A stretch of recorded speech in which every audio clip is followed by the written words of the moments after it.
All right, so we have just some basic questions. Just being honest about yourself.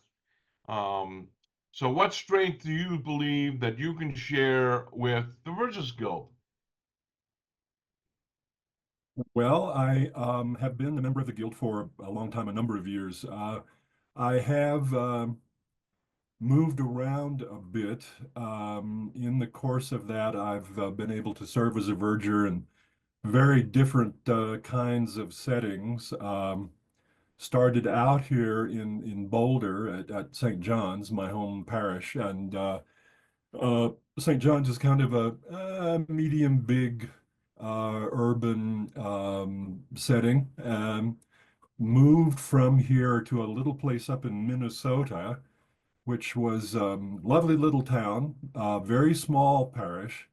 And I had the opportunity to start a verger ministry there, which was kind of interesting. I was the verger ministry, pretty much, and that was kind of fun. All sorts of interesting issues and challenges, as you might imagine.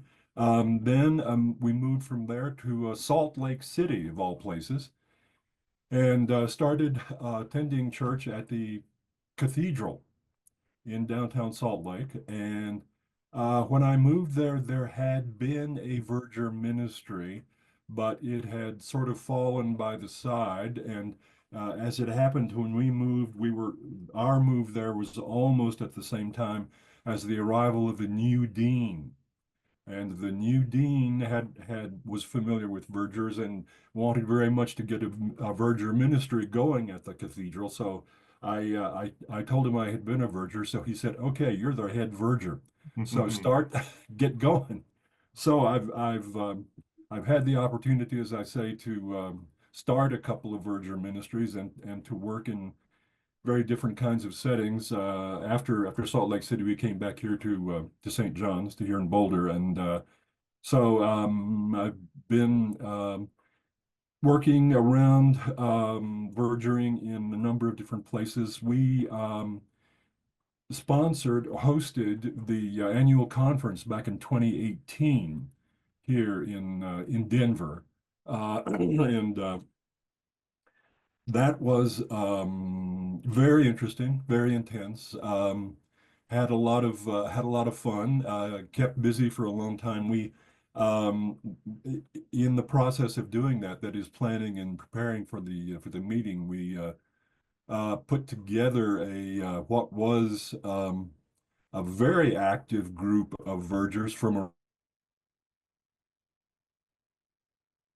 around the diocese, actually.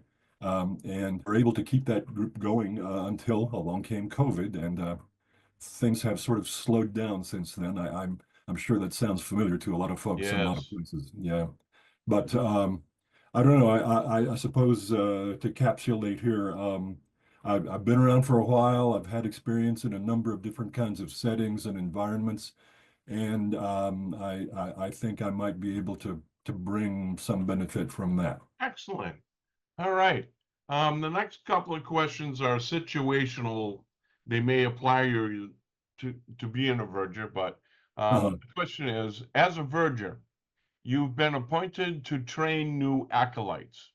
One of the adult Eucharistic ministers always makes a disgusting face when an acolyte makes a mistake, making them feel uncomfortable and is thinking of quitting. How would you guide the Eucharistic minister and the acolyte? Ah,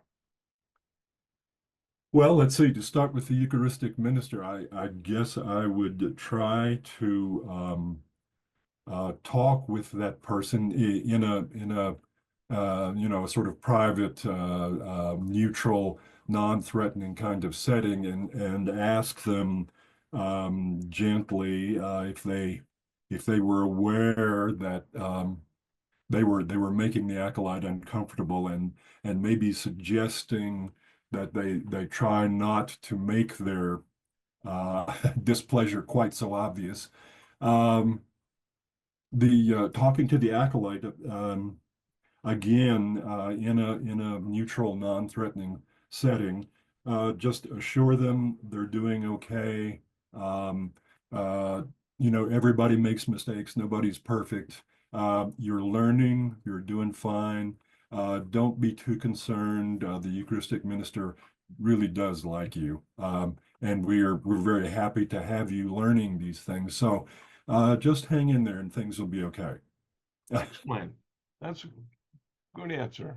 On Sunday morning, it's 5 minutes before the service, which is Holy Communion. The Uh, priest is obviously running late.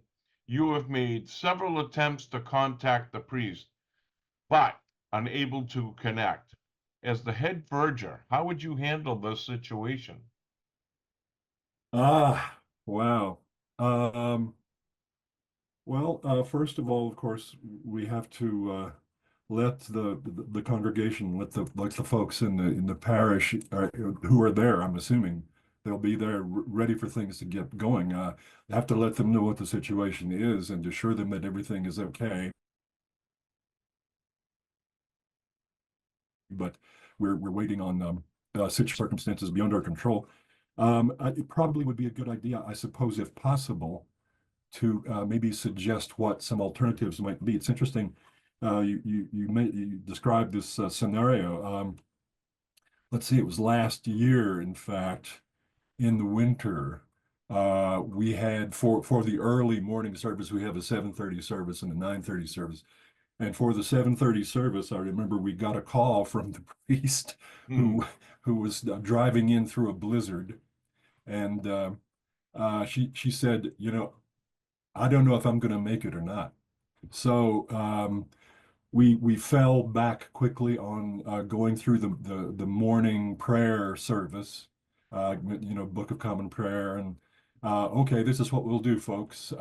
Hopefully, our priest will be here, the rector will be here, but just in case, we're not going to ask you to sit around all morning waiting on that. So we'll go ahead and do this. It's yeah.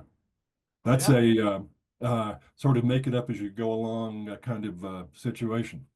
very good. Um, Today, you notice new visitors have attended the service. As a verger, what steps would you take? Oh, well, certainly introduce myself and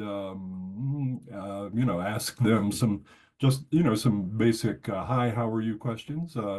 Welcome. Very glad to see you here. Do you think you might come back? Have you just moved here? Do you need some information, guidance? Can I tell you about where the best restaurants are, or um, sort of things like that. Just uh, be warm, be welcoming, be friendly, and try to make them feel like this might be a place we could come and be at home here. So it's a handshake and hi, how are you? Excellent. Well, I thank you for answering those questions. Is there anything else you would like to share?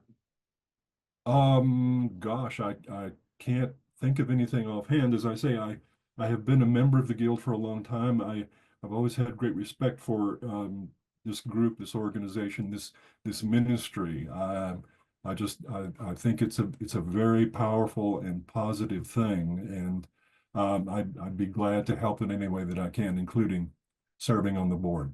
Oh, very good. Are you attending the conference? No, I'm not. I'm sorry. I confess. Let's see, I've been to three now. I was at Nashville. This was many years ago. We were in Atlanta in 2017, and I was there. And I remember that because it was the year before we hosted here in Denver. So yeah, and then of course the meeting here in Denver. So I'd love to get to one again sometime, but I'm sort of I retired academic and old history teacher. So one has to be a little selective about one's travel. Understood. Well, thank you for your time, Steve. I really appreciate that. I'm glad that we got a chance to speak. Yeah, yeah. Nice to meet you, and thanks very much.